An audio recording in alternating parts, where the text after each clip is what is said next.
I wish you guys would listen to me. No, it's my turn to use the body. What's that, honey? My mom said from the front seat. Oh, nothing, just singing, I said to her, and then whispered to the others inside my head. Shh, guys, Mom will hear us talking to each other. I've always been a quiet and reserved person. During elementary school, I didn't have so many friends who shared the same interests I had. Most of my friends were always into makeup or boy bands, so I was definitely bullied for those kinds of things, as well as not being as skinny as other kids. I was just the only guy who wasn't into sports and acting rude and rowdy. The bullying was constant. At the park, on the school bus ride to school, during recess, I didn't fit their standards, the normal things guys should be into. It always felt alienating. I was the odd one out in my class. Even some of my friends argued and bullied me for little things, though I had my escape. I remember around the age of 10 where it felt like I wasn't always there, like I wasn't myself. Apparently, I was dissociating, but I didn't understand that when I was younger, and I really didn't even realize it until way later. When it was time for me to sleep, I would talk to myself in a whisper, but looking back now, it wasn't really me who was whispering. My mother, who I shared a room with, would yell at me to go to sleep. I was confused because I was sleeping. I didn't understand what this was until early into grade 9, where things seemed to get worse. I found so many more people who had similar interests and made a few more friends while keeping previous ones from elementary school. Something just didn't feel right still. I was still feeling lonely about something. When I talked to some of my online friends, I realized what I was feeling. I was the only one around my school who had dissociative identity disorder.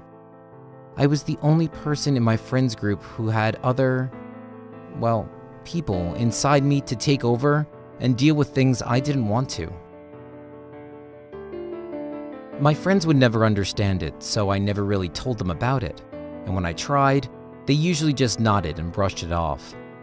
The majority of my high school year wasn't lived out by me, but by the multiple people with whom I shared a body. They wouldn't usually dress completely like themselves, but they would maybe have an accessory of sorts here or there, like on our school bag, for example. That was because they didn't want me to seem out of place suddenly and not be acting like myself, so they fooled the people around us so no one would be suspicious.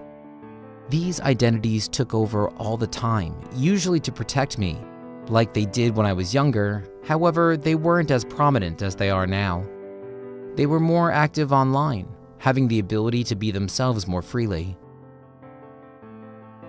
They eventually started introducing themselves to my most trusted friends, using their own voices and calls and genuinely being happy.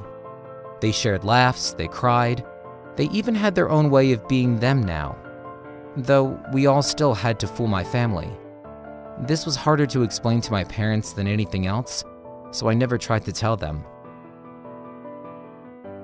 Until one day, I was out to dinner at a pizzeria with my mother, staring at the table for a while.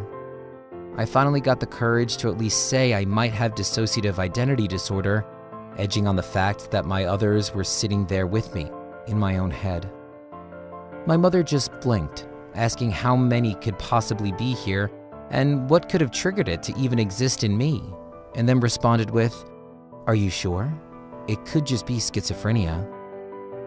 I knew in that moment that mentioning my dissociative identity disorder to my mother was a mistake.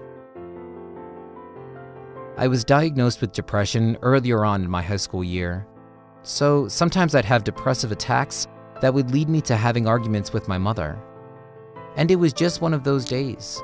During the argument, I tried to apologize for what had happened to start it, but my mother wouldn't listen, mostly making herself out to be the victim.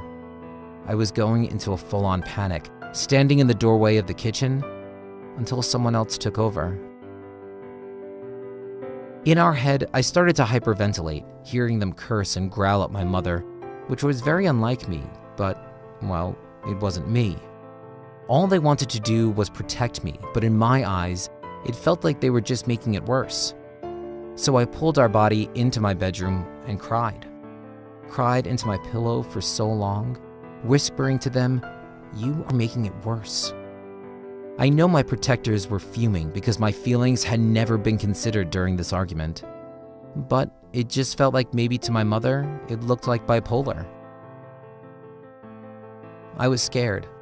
It's certainly not easy living with dissociative identity disorder, having to hide the secret, thinking I would just look crazy to everyone else if there was a sudden switch in my personality and being. I've wanted to talk to my psychiatrist about it for so long, but I'm just afraid to mention it in fear of looking crazy.